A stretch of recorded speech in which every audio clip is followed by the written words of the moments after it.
Human beings are searching for the personal experience of reality. They are seeking to come to understand themselves, to find a reason for their own existence.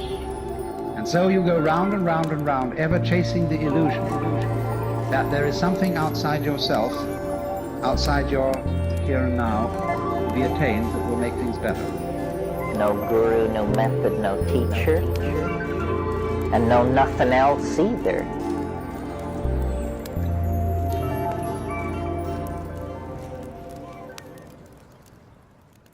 All right, welcome everybody. We have a special guest with us today. We have Ronnie Landis with us. Ronnie, how you doing, brother? I'm doing fantastic. Happy to be here.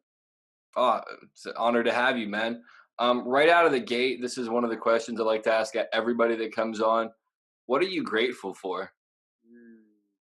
That's a great question. I think in this moment, I am really grateful for the ability to access any bit of knowledge or wisdom that I want to on any topic, any frontier, any business venture, any piece of spiritual literature, if I'm having trouble in a relationship, I can immediately find some form of wisdom around that, or health and nutrition.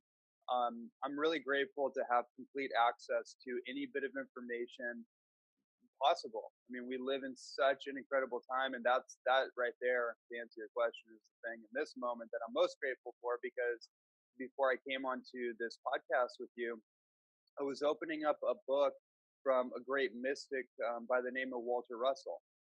And he is one of the greatest mystics of the last 100 years in American history. And he wrote a series of incredible books that really detailed just the incredible wisdom that he downloaded through his lifetime.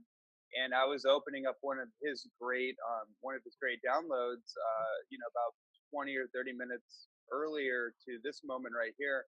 And so that right away, that's like what's on the frontier of my mind. When you ask me what I'm grateful for, it's to have such incredible access, and not just to have great access, but to be aware of the access. Because it's one thing to have access, but like we do, and the abundance that we live in, but it's another thing to be aware of it. So I'm grateful for the awareness more than anything. Oh, absolutely, man. I know that had I not been born like before the internet came up, I might take it for granted so much, like a lot of people that were born after it was already established do. But it's like, I remember having to do book reports like out of books, not being able to use the internet, or like being able to only use like a couple links or whatever, like in book reports as things progress. So it is such a great asset to have all this information at our fingertips. And one thing I wanted to touch on too is you mentioned Walter Russell. You're the second person in a month who has mentioned him. I never previously heard his name, so he's gonna be somebody I'm gonna have to check out. Because so let me just give you something for your record here. This is a book called The Man Who Tapped the Secrets of the Universe. I don't know if you can see it clearly, but just bookmark it or something. Get it on Amazon. It's basically a very, very short treatise on his life by another writer. But yeah, just that's just something I'm super passionate about, getting that name out to people, because most people don't know who he is, but he was one of the great mystics that laid the foundation in many different disciplines. I think reading about his life will inspire you to take your life to another level. It definitely did that for me. Awesome. Yeah, I'll definitely have to do that, man. Awesome. Next question. What quotes do you feel most moved by, like 2 or 3, and can you explain what they mean to you? Okay, that's fantastic. Well, I'll start with the Walter Russell quote, since we're on that. There's a great, let me just pull it out since it's right in front of me. There's a great book that he wrote called Genius Inherent in You, or Inherent in Anyone. In the quote is actually right here, but this is one of my favorite quotes, which is, mediocrity is self-inflicted, genius is self-bestowed. The choice is yours. And that really that quote to me just sums up so much. It just sums up the fact that none of us are victims in life. We have the power to change our destiny. We have the power to choose our destiny. and we bestow our own genius upon ourselves. And that's been a guiding force in my life. I've every single decision I've made, um, I feel like it's been a situation like that where, like, if I were to get into a victim thing, it would feel self-inflicted, like I'm inflicting almost like a virus or a disease upon myself. And we know how that feels when we feel like a victim, or we're kind of how do you say, we are what's the word, not downsizing, but we're downplaying our own genius or our own ability to overcome a particular circumstance. But when we change the narrative and we bestow brilliance or bestow genius or bestow courage upon ourselves, all of a sudden the energy changes.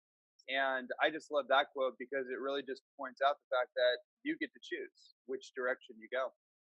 So that's quote number one.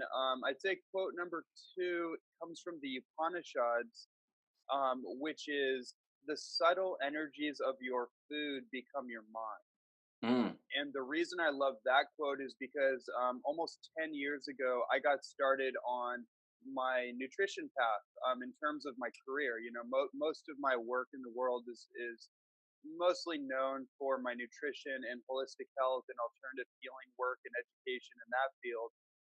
And when I heard that quote, when I got into raw food, about 10 years ago, when I heard that quote, something in my awareness shifted. I realized that, similar to the Walter Russell thing, I could change my destiny. I could change my consciousness based on what I put into my mouth. And the fact that what I put into my mouth actually had an effect on anything whatsoever, because before that, I was under more of the atheistic, materialistic kind of view of reality. I didn't really understand the subtle energies of the world that we live in. That there's actually subtle energies that are affecting how I go about my life, affecting how I think, affecting how my brain works, affecting my perception.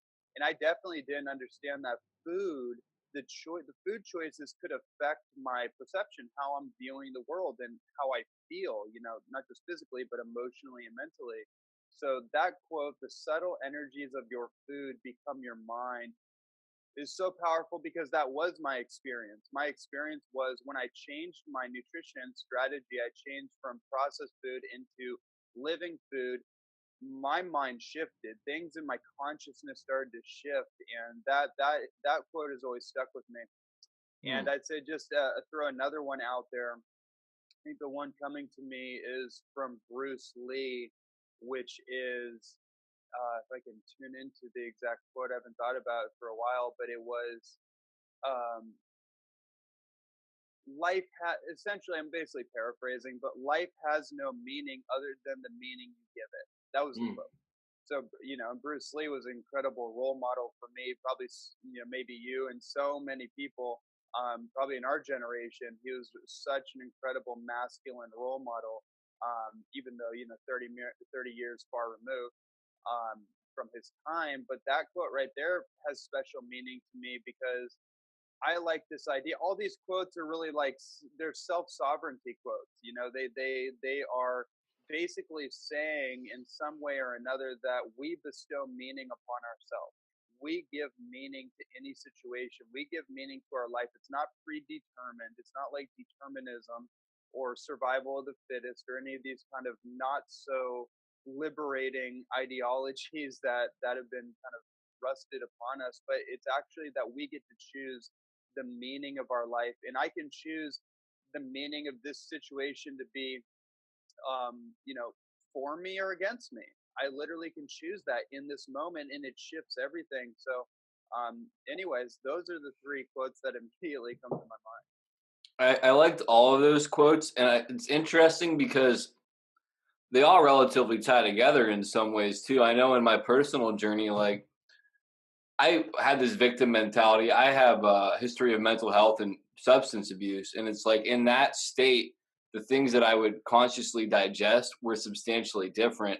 And then as I started to work towards becoming my own best friend instead of my own worst enemy, like sabotaging myself with thinking and how I ate, I started to change how I viewed situations and developed more of a what can I learn from this difficult situation? How can I use this to my advantage later on?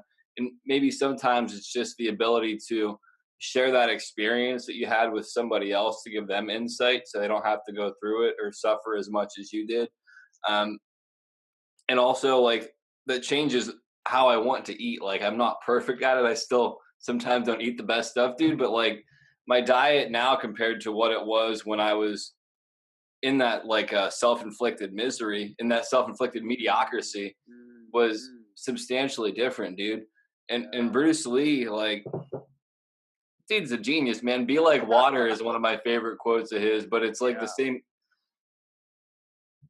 You really do have to develop yourself, and it's like I always looked for meaning in my life, and looking for meaning was one of the most destructive phases of my life in lots of ways because of the ways that I went about trying to find that meaning. And it's like what I found out after that whole experience is, for me personally, my meaning of my life rests behind my fear. And it's like establishing what I wanted to do and how I wanted to define myself. And that's why I do what I do now. Try to talk about things that might be less comfortable for people to talk about, just because that's what I want to do. I guess. I liked all those quotes, though, man. Good, very good ones.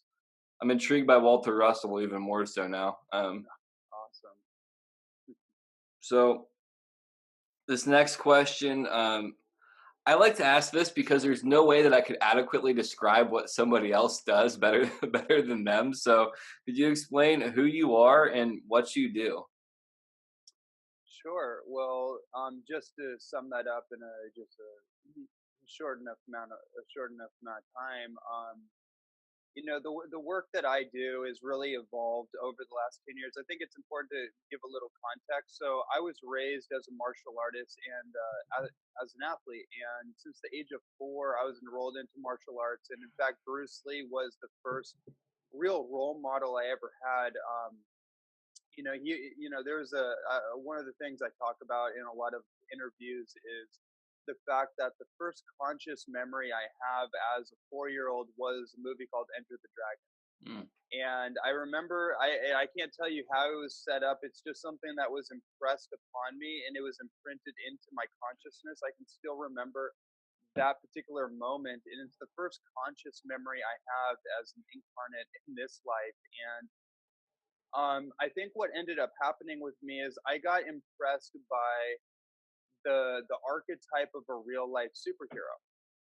And that impression had impressed upon me the notion that in some way I was a superhero, that all of us were a superhero, that the seed of potential was built inside of us. And no matter what problem we faced, the seed of its solution was built into the problem. That idea was just always a part of my psyche in some way. And it really guided me. So the first part of my life was focused on martial arts, athletics, philosophy, Eastern philosophy, and mysticism. And like, you talk about the search for meaning, that was so much of my life as well. And still at this phase of my life, it's still looking for deeper meaning. What's the meaning in things now? It was meaningful in a certain way 10 years ago, but what's the meaning now going into this next decade? And to summarize a longer story, I had a series of knee injuries when I was about 18 into 19, and I was moving towards a professional career in both basketball and taekwondo.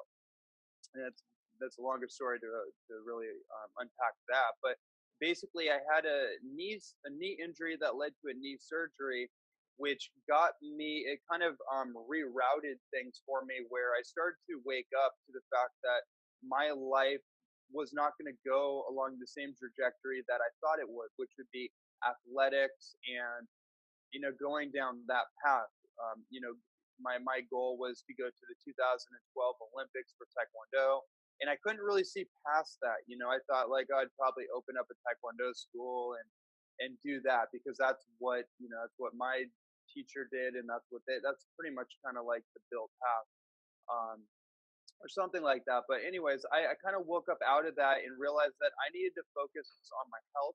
I needed to change my diet, I needed to change my lifestyle, and I might even need to change my career, because this is just what's happening, and I need to adjust to the change. And my consciousness was starting to change as well. And I got led into the nutrition field by way of my injuries and wanting to heal my injuries. And that's how I got into vegetarianism and veganism and plant-based nutrition. Eventually, I got into raw living food nutrition and superfoods. And something activated inside of me, and I got obsessed with this. And I started to devote all of my time to researching. Eventually, I started using writing books as a medium for reinforcing what I was learning and processing everything, almost like a self-graduate process.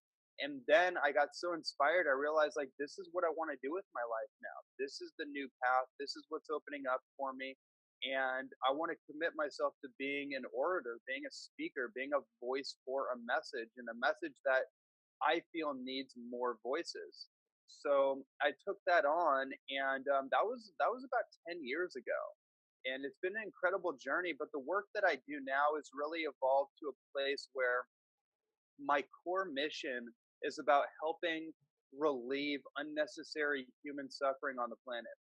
And the biggest suffering that I see is in the health field, and that obviously translates physiological health, translates to mental health, emotional health, spiritual health. And what I see in the world is a huge existential crisis where, and you pointed out, like, the search for meaning. There's an incredible book that touched my heart many, many years ago by a man named Viktor Frankl, Man's Search for Meaning. And that's definitely something I recommend people to check out. That had a profound effect on me. I may even need to go back and read it again. I say every 10 years, that's one of those books that comes up that needs to be reread every decade or so. But I see this crisis where people are trying to find meaning in somewhat meaningless situations. People are going to work, they're working a job they don't love. They may be in a relationship that is borderline toxic or doesn't have any passion or fire, or ultimately they are not pursuing the destiny that is really there for them. They're not bestowing genius upon themselves, right? They're living in mediocrity. They're living in mundanity, and it's slowly weeding away at the impulses of their soul. And so there's this existential crisis or existential anxiety that I believe helps to manifest the physical symptoms.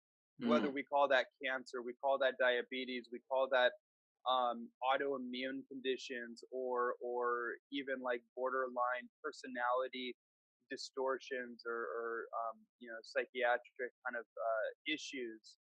All of it, I think, comes down to this existential crisis that leads to the habits that create a diabetic condition, that lead to the food addictions, that lead to the drug addictions, however you want to define that. So my work is so much focused on the nutrition, the health, and a lot of the psychological aspects. And I work in different modalities, such as coaching or public speaking or writing books on various topics or online education. But ultimately, underneath all the tools, all the ways that I package or present my work, ultimately it comes down to this existential angst, because I've felt it so deeply in my own life.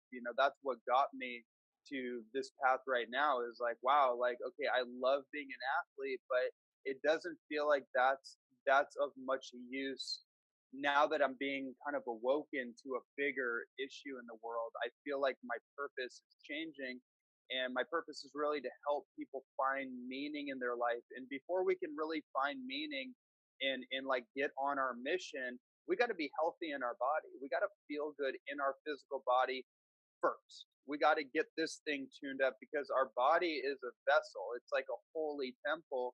And unfortunately, most people are treating their holy temple like a garbage bin.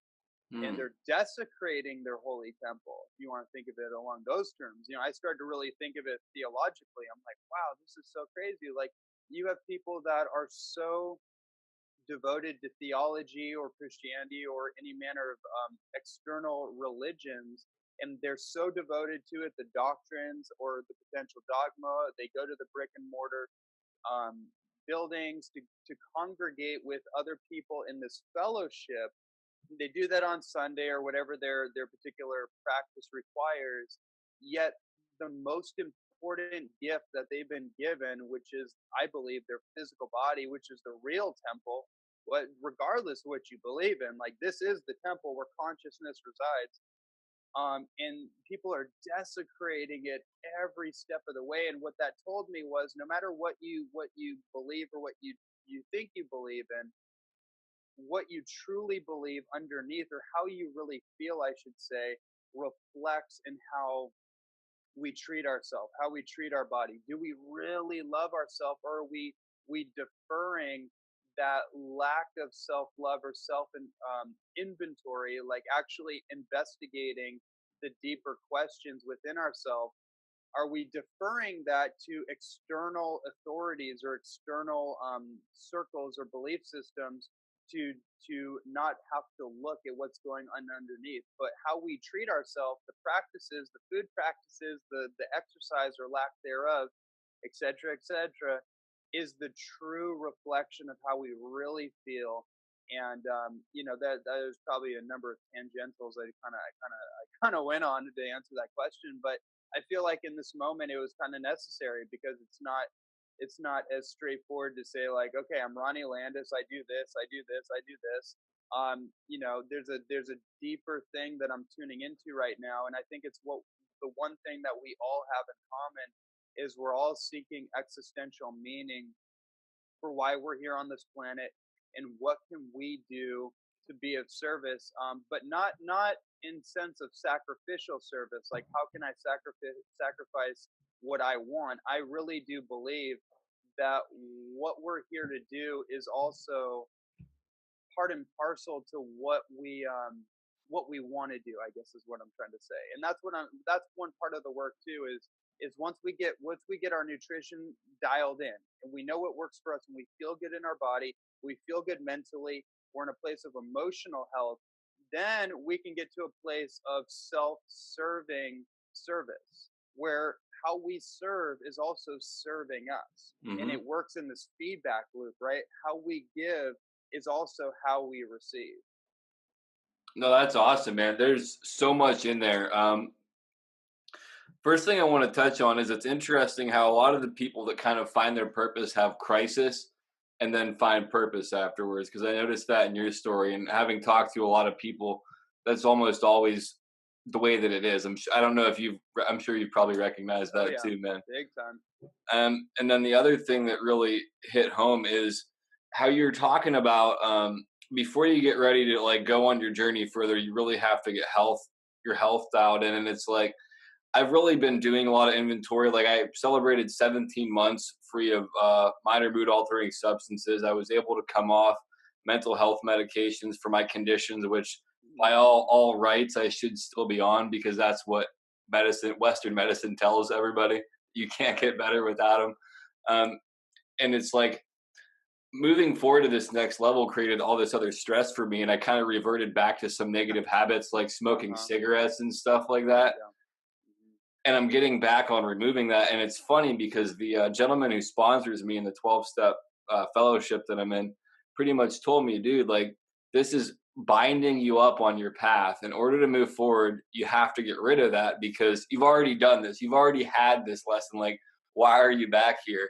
Right. And it's just like reaffirming that you should bring that up again. There's something, if I can chime in just as totally. Just to respond to that, because that's actually a pretty normal thing that happens, and it's very easy for us, and I say us because I absolutely resonate with that. That's something that I've had to work through, in some instances still working through, like certain thought patterns or loops that I thought I completely worked through, and then like, okay, like a relationship shows up, or a particular situation shows up, and it triggers an age-related wound or trauma. And what I mean by that is, at a particular age, we and me, speaking from my perspective, I went through a certain situation that might have gotten stored in my unconscious. Like I didn't actually consciously deal with something that might have happened when I was 4 years old, or something that happened before 4 years old, where I can't remember my life before that moment that I mentioned at 4 years old. Something might have happened that created a formative wound that got stored in the unconscious. So, these things play out in our life, and they play out in various ways until we are able to fully process it and deal with it. And the thing I wanted to mention in relation to what you're saying is like kind of this regressive thing, right? Where like we're evolving and transcending and growing, but it's not a linear type of path, right? It's not just a straight line. Sometimes it's kind of sneaky. It's kind of sneaky because we're growing, we're learning, and we're on our path, and then something might happen, or the growth, I guess the medium of growth gets intense. Like there's more intensity because we're accelerating kind of this evolutionary process. And so then maybe the tobacco or the cigarettes comes in as a buffer for the intensity. And it's kind of just a habit of like, it kind of buffers it. And it seems like a regression, but it's also important to understand that it's not that you or I or anyone is necessarily regressing entirely. It's that there's certain habits that we had used as tools, typically unconsciously, to buffer a particular stress or intensity or discomfort. And so we might reach to that as opposed to just opening ourselves completely wide open and just, letting the discomfort pretty much like almost have its way with us in a sense, because it has to cycle through, right?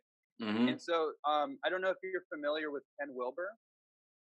Can't say that I am. Okay, that's another incredible philosopher of our time to look into. But he talks about the evolutionary process in the sense that ultimately what we want to do is we want to transcend and include. So what that means is there's evolutionary scales of consciousness, and none of us can bypass any of it, right? So the idea is that we can intellectually, or we can consciously evolve to a heightened level of conscious awareness, but our emotional development, if it doesn't match our conscious development, whenever something in life happens, we will typically defer back to our default emotional state, right? And so that's why the wounds and the traumas and the stuff that we haven't dealt with in the past have to be dealt with on a conscious level in order to be in that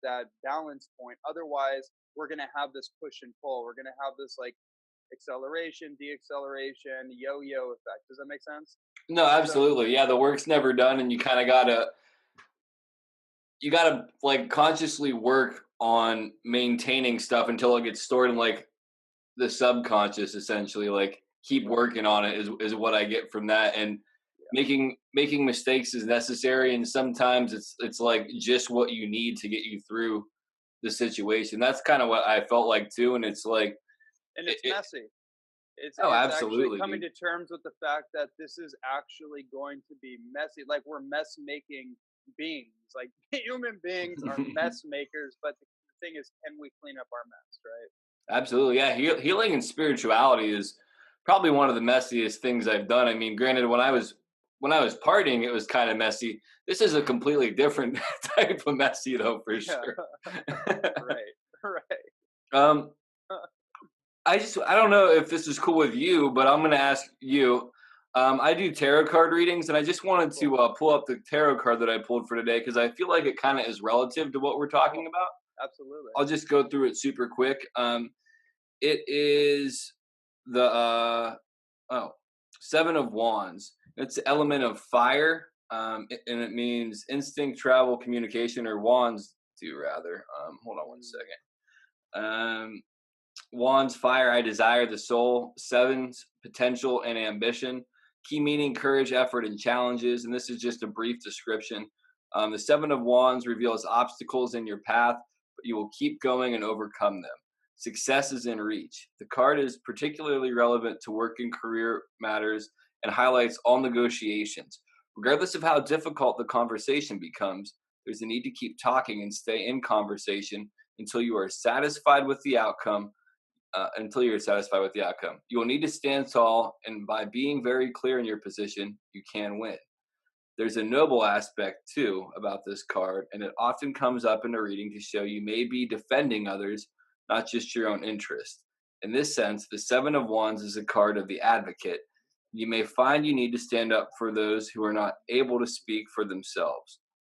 Morality is important too to you now, so the Seven of Wands shows you may become the spokesperson for a group, such as a committee or jury. The task isn't an easy one, but you will persist.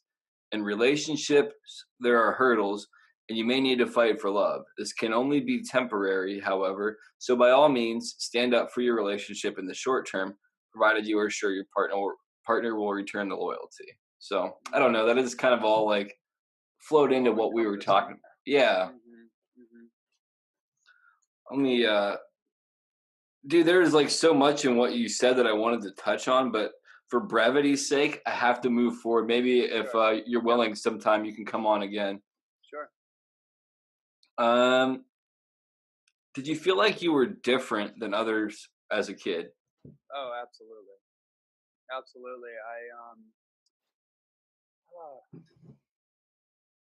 Yeah, I mean, there was definitely a very distinct sense of difference, almost to the point where at times it became indifference, where I found myself indifferent to the I guess the beingness of a lot of other people, because there was something in me that wasn't capable. I don't even want to say willing, because as an ego identity, I was definitely willing to try to conform or adapt or kind of fit myself in. But inside of me, there was an unwillingness or an incapability to actually to conform, or like didn't even know how to at a certain point. Like I guess a relatability in my formative years.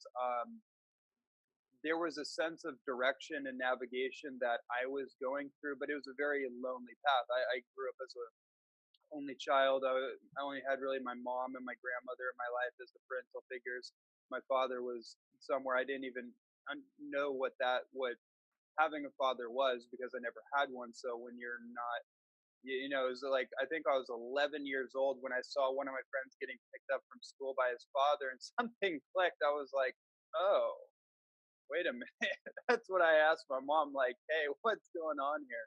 And then, that's its own story. But yeah, to give you a sense, like, I definitely felt I was different. I felt like there was something propelling me, there was something pulling me. And I didn't have any context for it, though. Like, I didn't have anyone to tell me or to give me any real guidance, especially in the masculine end.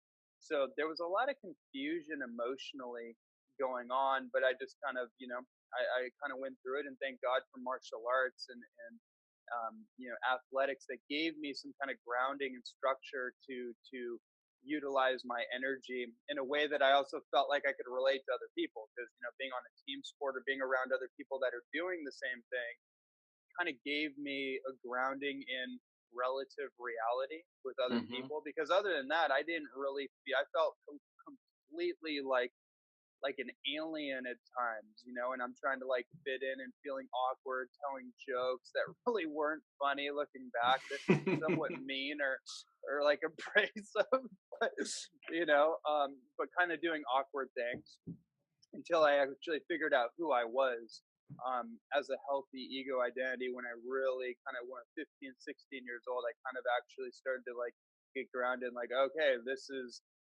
what it is to kind of be a somewhat normal human being, and getting a job, and all those things, getting grounded. So yeah, to answer your question, I definitely did, and I still do, but the only difference is I've learned to become a practical, if you want to think of a hybrid human being in some sense. I've learned the excuse me, I've learned the practicalities of how to navigate this reality and kind of have one foot in the existential kind of like exploration of consciousness and beyond, and looking beyond the veil, and then another foot in the veil, like, okay, what's going on here? How do I navigate this practically, with finances and career and relationships and basic human things, and kind of live in both worlds, but not as separate identities. And that for a while, I think for a lot of people, as we go on this journey, some people can go through periods of psychosis and spiritual kind of conflicts of like, okay, like I have this career and I want to make money and I want to have a family, but I'm having all these awakening experiences and I want to do psychedelic journeys, and there's like these kind of like different poles.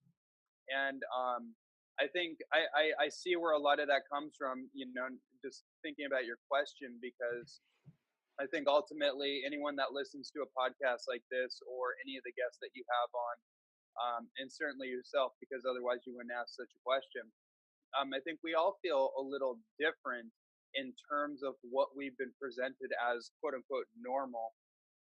So in that sense, I think everyone, a healthy individual, would feel different, just due to the kind of society that we've all been thrust in. That's a whole nother kind of topic in of itself. Anyone, a great psychologist, just to close this thread of thought, one of the things I think is really interesting is all the great psychologists came to the conclusion basically that, in order to live in a insane or unsane society, you would have to feel a little unsane, and that's kind of an indication of sanity, is the fact that you actually feel a little insane or unsane in an insane world. But if you feel completely like this is all good, everything's fine, there's no issues whatsoever, then that might not be such a great thing. That might actually be part of the problem. No, I agree completely with that, man. I always like to say people that think they're not crazy are the craziest people out there. Because they do the craziest things, right? Oh, absolutely. Yeah, you have to have some awareness of what your detrimental attributes are, or like what things you need to work on. Otherwise, it's just going to be unconscious, and you're going to project a lot of damaging behaviors. Right. One of the things I like that you said too is about the psychosis, because for me, I had in my life, I've probably had over a year of time in psychosis that was like full blown. But like also like the foot in both worlds thing. It's like I had the metaphysical, mystical, spiritual side dialed in, and it's like now I'm trying to connect to the terrestrial side of everything, dude.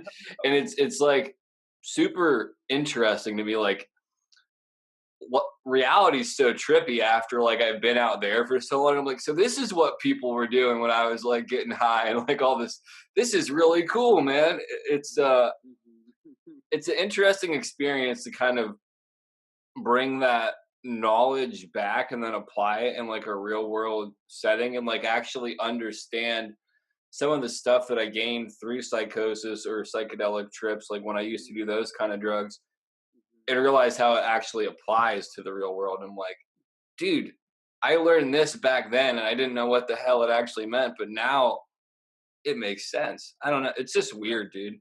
Reality's stranger than I could ever assume it would be. Absolutely. Absolutely. Is there like one specific instance when you were a kid that you recognized you were different? You had mentioned the Bruce Lee thing, but I don't know if that would be it or. Yeah, I feel like, that definitely was, well, there's a weird memory popping up, like where I was like in a group of kids. I think it was like 6th or 7th grade, and I think there's like a girl there, and this is still that kind of like somewhat awkward phase. And one of the kids there, he was kind of he was really like, how do we say, let's just say I didn't really like him too much, but he was really funny, like in a very, now that I see it, like a very condescending, very not so funny way, but he kind of had that thing. And I think I was a little like jealous or something, and I tried to tell a joke, and like some other friends got it, but he didn't get it, and he kind of like made fun of me for it. And that was a moment, I don't know why. I don't know why that comes up, but that was a moment where I'm just sitting there like, oh, like I just felt like completely different, like, okay, I don't belong here kind of thing. So that immediately comes up right at, out of everything. But there was a more kind of a more important moment when I was 15, um, because and this is something I talk about quite often, as a pivotal moment in my process, maturing into my own identity. I'd been doing martial arts all my life up to this point, but I didn't really fully commit myself to what I really wanted to do, which was compete full time and make that the focus of my life. And I remember running on the track, the track and field, and I'm running a couple miles, and I'm just kind of keeping in shape. And I hear this voice come into my awareness, and it wasn't my voice. It was just kind of like this moment. It just kind of captured me, and it said, "Do you think you're going to live forever?" And it totally captured my attention. It totally stopped me, and it was a moment where I became aware of my own mortality and my own fragility. And it just kind of shocked me out of everything that I was caught up in. And literally the next day, I started to get my act together. I started to spend less time with friends or like fitting in or anything, like none of that. I didn't care about any of that anymore. I just started focusing all my attention on working out, going to the gym, going to my martial arts school, getting myself in gear and competing. And that was the moment that changed everything, because my entire life completely took a different turn after that. And so as far as feeling different, I felt I gave you two examples of feeling different in a kind of not so fun way, and feeling different in a very important and very inspiring way. Like it wasn't that I was better, but I did feel better about myself. And I felt better about the fact that, yeah, I do feel different. I feel more motivated than most people. I feel my life has more purpose. I feel like I'm more eager to wake up in the morning and get my goals together and pursue my goals in life. And I didn't see most people doing it, but it was like a healthy pride that I felt in myself, that allowed me to feel different, but different in a good way, not in a better way, but feel like my life had intrinsic meaning, and it actually didn't matter about fitting in or what anyone thought about me at that point. Absolutely. I think that that's a really cool point too, because it's like, I know that like in a lot of spiritual circles, people say how they're like on a higher vibe or things and this and other people. And like, it kind of gives them this idea of better, but it's not about being better. It's about treating yourself better and creating better opportunities for yourself. Just like that quote you shared at the beginning, like setting yourself up to have the best life possible by making the most out of things and by approaching the day with the best attitude you can have to allow the best opportunities to come. It's not like I'm better than anybody, but I just put more effort in, like than a lot of people around me personally. And there's Exactly. people that do more than me, and it doesn't matter at the end of the day. I can only do what I can do, just like you can Right. do what you can do. Right. No, those are really cool stories, man. And I like how you talked about that voice, because one of the things that happened, like that was a game changer in my life, was like a external voice inside my head, obviously, but it wasn't like my typical conscious voice. It was like, would you give up using substances to help people? Because I wanted to kind of do things like what I do now, like talk about mental health or addiction and stuff. And I was still getting high then, and I was like, yeah. And it's like, well, quit smoking weed. Then I go smoke a bowl or whatever. And then eventually it was like, seriously, dude, are you just gonna give it up? And then life had a way of making me want to give it up. So it's interesting to hear the similarities in other people's stories, although there's like those different ways that they come about, I guess. Absolutely.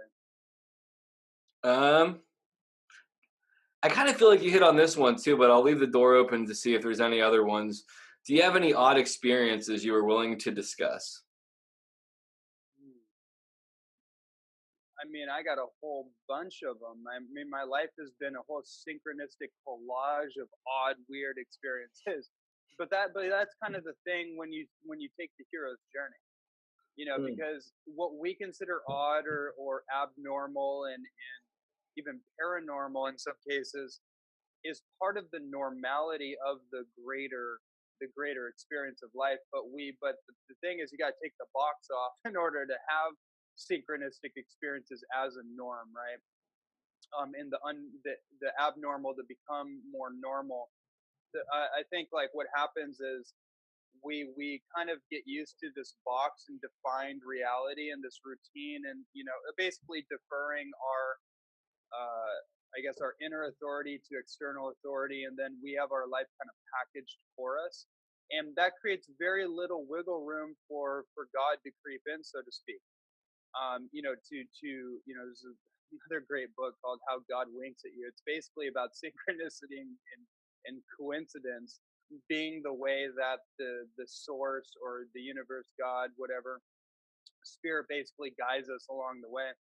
And because we live in a non-linear type of reality, and manifestation is a non-linear process, um, it's like when we just accept that and we go on the non-linear path, which I think is the authentic path, then synchronicities and serendipities and totally abnormal things become more of a reality. That doesn't mean that we but what's interesting in me saying that is it doesn't mean that we automatically like how do you say it's like the magic or the awe is kind of like taken away, because like, oh yeah, of course, like this crazy thing would happen, this crazy, it actually gets even more awe inspiring or awe shocking in some cases. I had recent experiences that were just so crazy, like back to back to back, day after day after day, like paranormal experiences, and I'm like, oh my gosh, what the heck is going on? The next day, like a car catches on fire, and it's like sitting here putting out a fire in the engine with like fermented coconut milk, just and having water in the back of the car, like weird, crazy things you couldn't plan for. And then all of a sudden, that situation, like by the grace of whatever, spirit comes in and basically like clears that out within an hour, and the whole thing goes from like total catastrophe to total like you know clear. It's like, okay, cool, you're done. Like, whoa, wait a minute, what just, I thought that was going to be like this whole thing, and then it turned out like, nope, you're good, okay, move on. And then it was another thing. So it's like it would be hard to just give you one example, but I just want to give the context instead. Just like, I had so many of them, but I think the most valuable thing I can really share is kind of what I did, which is when you take the box off life or the predetermined, the predefined reality, then you open yourself up to synchronicity. And that's what I think the game is all about at the end of the day. I think really the authentic path is about following the breadcrumbs, following the synchronicity threads that are there to guide us to the next step, to the next step, to the next step.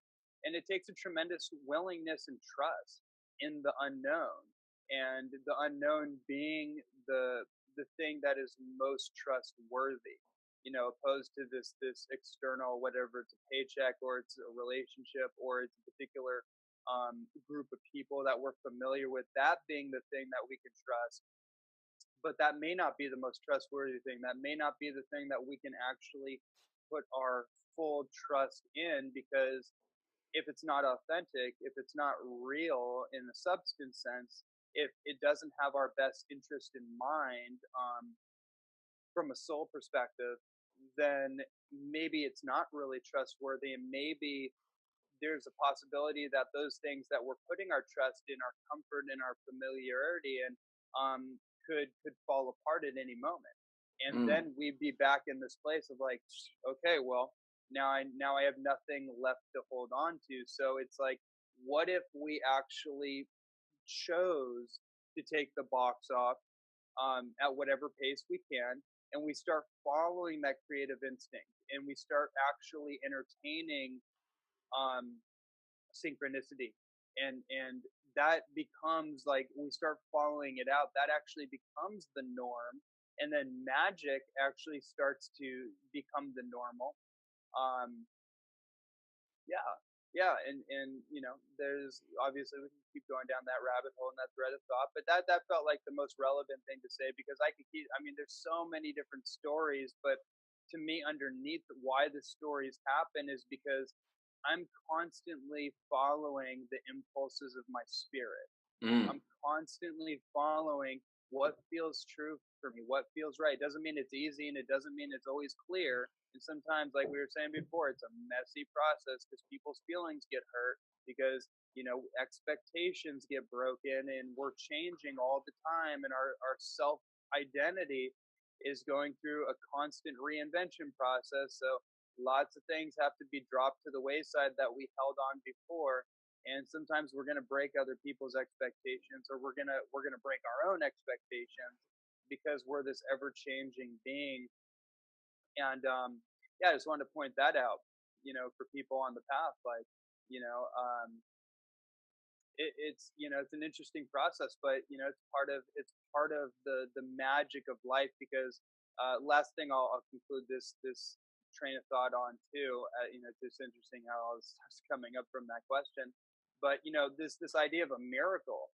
A miracle would not be a miracle if it was predictable, if it's Mm. something that we could expect. So, like, through the weird and crazy things that happen in our life that kind of stress us out, or throw us for a loop, or put us on the edge, the miracle is like the rainbow after the thunderstorm, right? And living here in Hawaii, it's kind of a reoccurring symbol of hope. That's what a rainbow is. It's an everlasting symbol of hope, and that's really the definition of a miracle. A miracle is a sign of hope that comes when you least expect it, right at that moment where everything is going to hell, everything is falling apart, and then boom, at the last minute, the world gets saved. Mm. You know. Dude, that's such an epic answer. I resonate with all that so much. Like, having had those synchronistic experiences and been like tuned into that, where it just becomes so abundant, there was times where it kind of, I almost got bored with it somewhat, because I became ungrateful with it, maybe is a better way. And then there'd be certain shakeups that dialed it back in for me. But like, it really is about just dialing into that awareness, because it's always going on. Like, I feel like those things were always going on in my life. I was just so consumed by whatever else my focus was on, that like, I'm not witnessing all this stuff going on. And it's like, in shamanic cultures, I want to say, I've read that seeing synchronicities is a sign of going the correct way. Right. And I firmly believe that. And like the miracle thing, dude, whenever I go to like a 12-step meeting, I get to see a room full of miracles, because the fellowship I'm in, people are on some substances that they shouldn't be able to come off of. And I get to interact with people that have 35 some years away from substances, that, and hear their life story previously. Like, Mm. it's surreal, dude, to see that stuff. I mean, even with me, like in my personal journey, not needing medication after the diagnoses I had, and having had psychosis for as long as I did, that's a freaking miracle, dude. And It's a part of it is miracle. the work, part of it's connecting with source, spirit, the mysteries, the Tao, whatever you want to call it. But it's like, it's surreal, dude. I really dug your answer a lot. Mm. Yeah, glad that resonated. Um, what superpowers do you possess, or what would you want? That's a great question. What superpowers do I have, or would I want? Mm, I feel like the ability to continually be inspired and be easily inspired is definitely a superhero or a superpower in today's day and age. And when we're thrown, there's so much programming and conditioning towards mundanity and mediocrity and living at the status quo and not reaching for the stars. Being easily inspired, I think, is a hallmark of all really inspiring people, right? That makes sense. Hmm. And I feel like for me, despite all the challenges, all the setbacks, everything that I've been through in my life, I have this ability to keep bouncing back into inspiration, to continually be inspired at a moment's notice. And it's definitely something that's beyond me. It's not something that I consciously developed. It's just something that's in me, and it's really been the guiding force. I mean, it's been the force for me that's allowed me to pull through when otherwise, who knows what would have happened.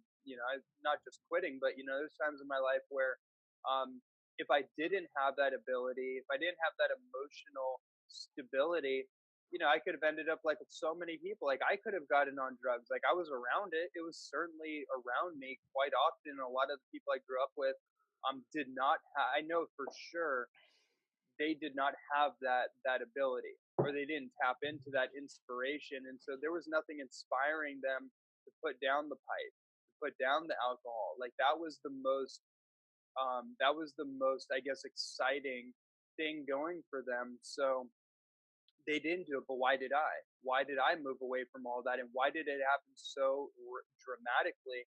I think it's because I caught a vision for my life, and I was inspired, and this inspirational force just kept pulling, despite all my habits to avoid it at times. Mm. So I'd say for me, like that might be the most powerful superpower that I possess is being easily inspired, and then everything else is just developmental. Whether I were to say like speed reading or being able to accelerated learning, like those are tendencies, but those are developmental skills. There's a difference, I think, to your question for everyone listening, wondering like, what's my superpower? I believe everybody is truly gifted. Everybody has a superpower. That's why superhero archetypes resonate with us, because it's speaking to us about something intrinsic to who we are.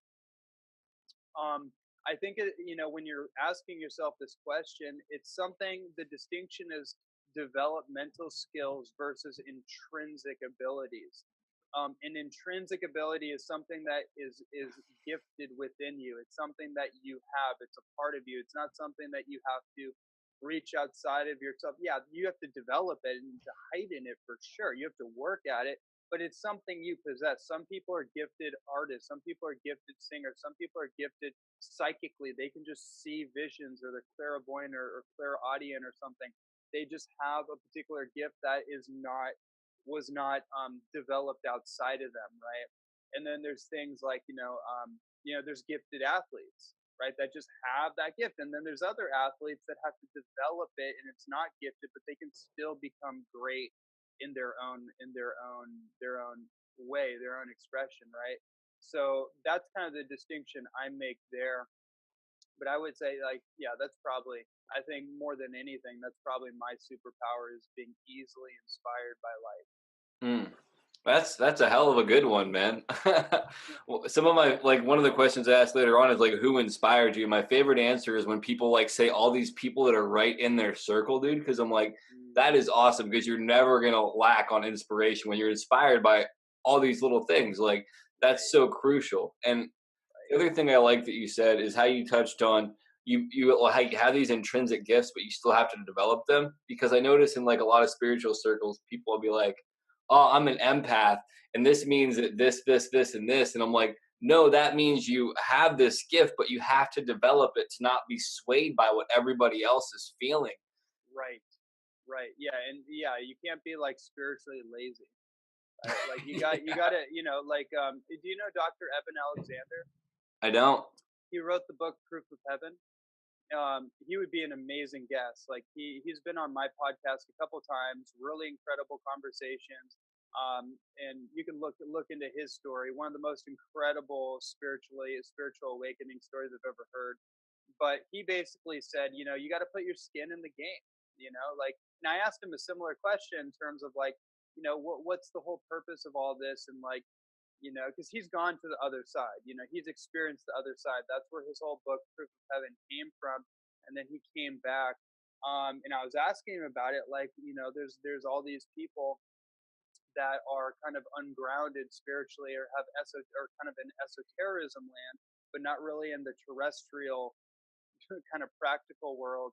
And I was like, what's the balance behind that? And he's like, look, ultimately we're not here to be floating in the clouds. We're here to do our work. So you gotta, you gotta meditate, you gotta do all that, but you gotta put your skin in the game. You gotta act like you're actually in your body, and you're you're incarnated, and you're here to do something with your life. So I think that just from a very pragmatic standpoint, I think that's the most spiritually enlightened thing we can do, is to identify what our mission is and to devote our life to it.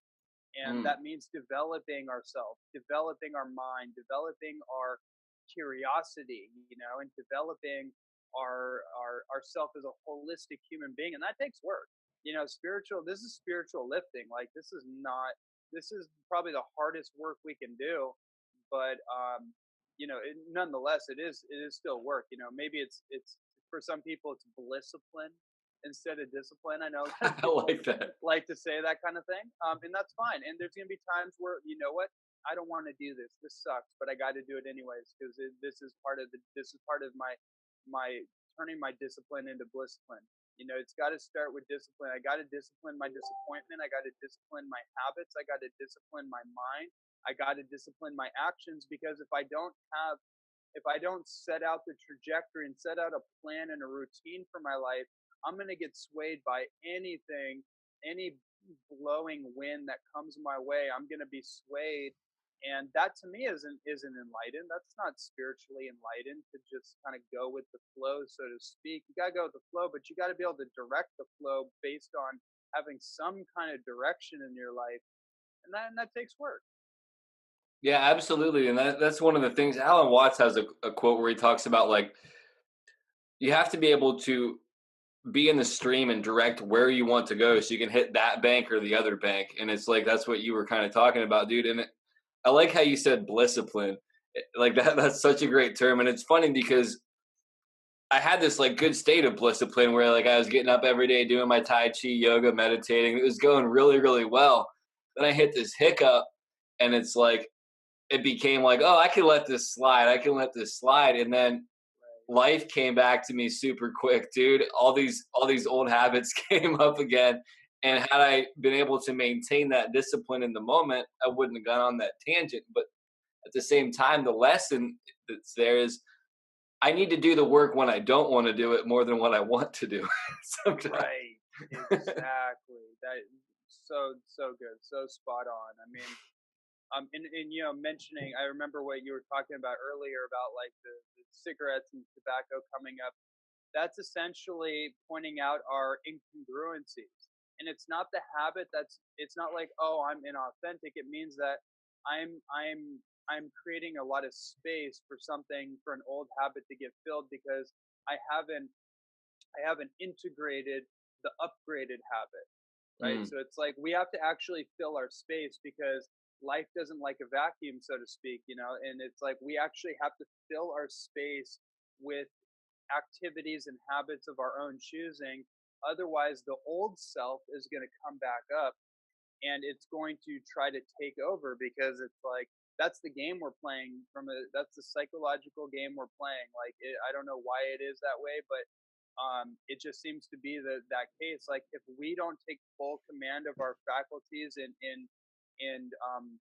get a schedule and fill out the schedule ahead of time and adhere to what we say we're going to do, then it seems like the old identity, the person that we used to be, the less than authentic self, will creep back in, and it will come with a vengeance, almost like it will come in with force. And that's the regressive thing. I think that, I didn't think of it earlier, but now that you brought it up, it just kind of became even more clear to me what the regressive thing is. Because if we don't know that, we could waste 10, 20 years or a lifetime yo-yoing between the inauthentic self and the authentic self, and wonder why we're in this perpetual existential conflict, and why our life doesn't seem to have meaning. It's because we're yo-yoing back and forth, instead of just like looking at like what's going on, and then adhering to what's true for us, which in the transition phase isn't easy. It's difficult, because it's like going to the gym. It's like, And even me being a lifelong athlete, if I notice inside of me, because I've been out of training the way I used to, if I want to train the way that I used to, or train at a different level, or do a yoga class, or do a different posture, a different routine, or lift heavier weights, it's gonna be uncomfortable. Like I can't get out of that reality. Is like, this can be uncomfortable. I got to be okay with being uncomfortable for a certain period of time until I get the hang of this, until I get used to it, and then I can be comfortable as I'm going up that ladder again. Absolutely. That's one of the greatest skills that I think I've had to learn over the past 17 months of my life, is getting comfortable being uncomfortable. And sometimes I still don't want to be uncomfortable, so I'll do anything I can to avoid it. But that's where all my changes really came from my life, because if I stay in my comfort zone, if nothing changes, nothing changes, I guess. So Right. um I have a lot of questions left, and I don't want to hold you up too long. I know you got some other stuff going on. Um Trying to see, you want me to cherry pick, or you just want me to? Yeah, cherry pick. Well, we'll just knock out what we got. Okay. What positive lessons did you learn from your negative experiences? Positive lessons did I learn from negative experiences? Well, there's obviously a whole lot to pick from, but I think ultimately it's always about what was the lesson from this particular experience. What inside of me contributed to that situation happening? That's the question. That's the only useful question at this point I can really ask myself following a negative experience, is like, how did I create that? What inside of me did I not see, or was I not willing to see, that created a string of events that led to this? And usually it was an avoidance. I was avoiding something, avoiding conflict, confronting something up front, being honest or truthful, shying away from a particular challenge. That's usually how all the injuries I've ever had, I think, in sports, playing basketball and stuff, came from hesitation. Mm. It didn't come from being fully committed to a play or a movement or something. It's actually when I've hesitated, my body kind of got caught in the midst of a movement or something. My body kind of got confused, or I wasn't fully committed to a movement, and then I sprained my ankle, or I landed wrong, or this thing happened, right? It's the lack of follow through in a particular situation that I think was usually what created negative contrasting consequence. And then after that, I had to look at that like, wow, okay, so it was fear. What was I afraid of that caused that to happen? So that's my answer to that. That's awesome, dude. Just to tie it back into one of the things you said previously too, about like having that vacuum, and that's where the thing sticks out, or that's where like the regression occurs. That whole thing of hesitation and that vacuum is really what created all my issue with everything I'm going through now, because I should be spending my time doing these other elements for my business, for something else that I'm working on as well. And I didn't want to, because I'm afraid of being successful, because Right. I always self-sabotage myself. So I'm like, I'll self-sabotage myself unconsciously. I'll just do this now and get it out of the way. So it's interesting that how those two things kind of tie together. Absolutely. And fear, dude, I could talk about fear forever, dude. Yeah. What philosophies, spiritualities, or religions do you feel most aligned with your understanding? And if you feel comfortable selecting one, that's cool, and explain how it works to you if you'd like. Sure. I mean, I don't really have any kind of religious proclivity. I think that all the great teachings and religions, at the core of all the teachings, is love and acceptance and unity, right? And Yep. finding commonality between human beings. So that's kind of, I feel like, a devotion to love in all of its forms, and a devotion to expressing my personal human potential. It could be considered my religion of choice, Hmm. because I feel like any teaching or any doctrine or religion, if it doesn't help someone become the best version of themselves, then either something's off with that person's interpretation or something's off with the way that it's being given to the person. That's kind of my feeling. So as far as a particular one, I like the teachings of more the Eastern mysticism. I think the origins of Buddhism and Shintoism and Taoism especially are definitely at the top. I think there's elements of Hinduism that I really appreciate. I don't really vibe so much with the subservience of a lot of the Eastern religions, or religion in particular. However, I understand where it comes from. I understand the cultures. I was raised in Eastern culture, so I understand. Like Bushido, I think for me, from the samurai culture, it's not so much a religion, but it's a code of ethics. That to me was what I really heavily drew on in my life, and it's 7 virtues, and honor and chivalry and honesty and truth and humility and courage, being the primary virtues. Though that was always the thing for me that really, the way of the warrior, that really was the thing that was most pivotal for me and was kind of like my replacement for religion. Mm. No, that's awesome, dude. I really identify with a lot of what you're saying, and personally as well.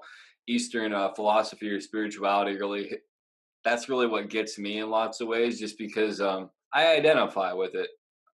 Taoism, something that has helped me phenomenally, because I like a good paradox, and the paradoxes within that make me laugh when I read the Tao. I'll chuckle just reading some of it.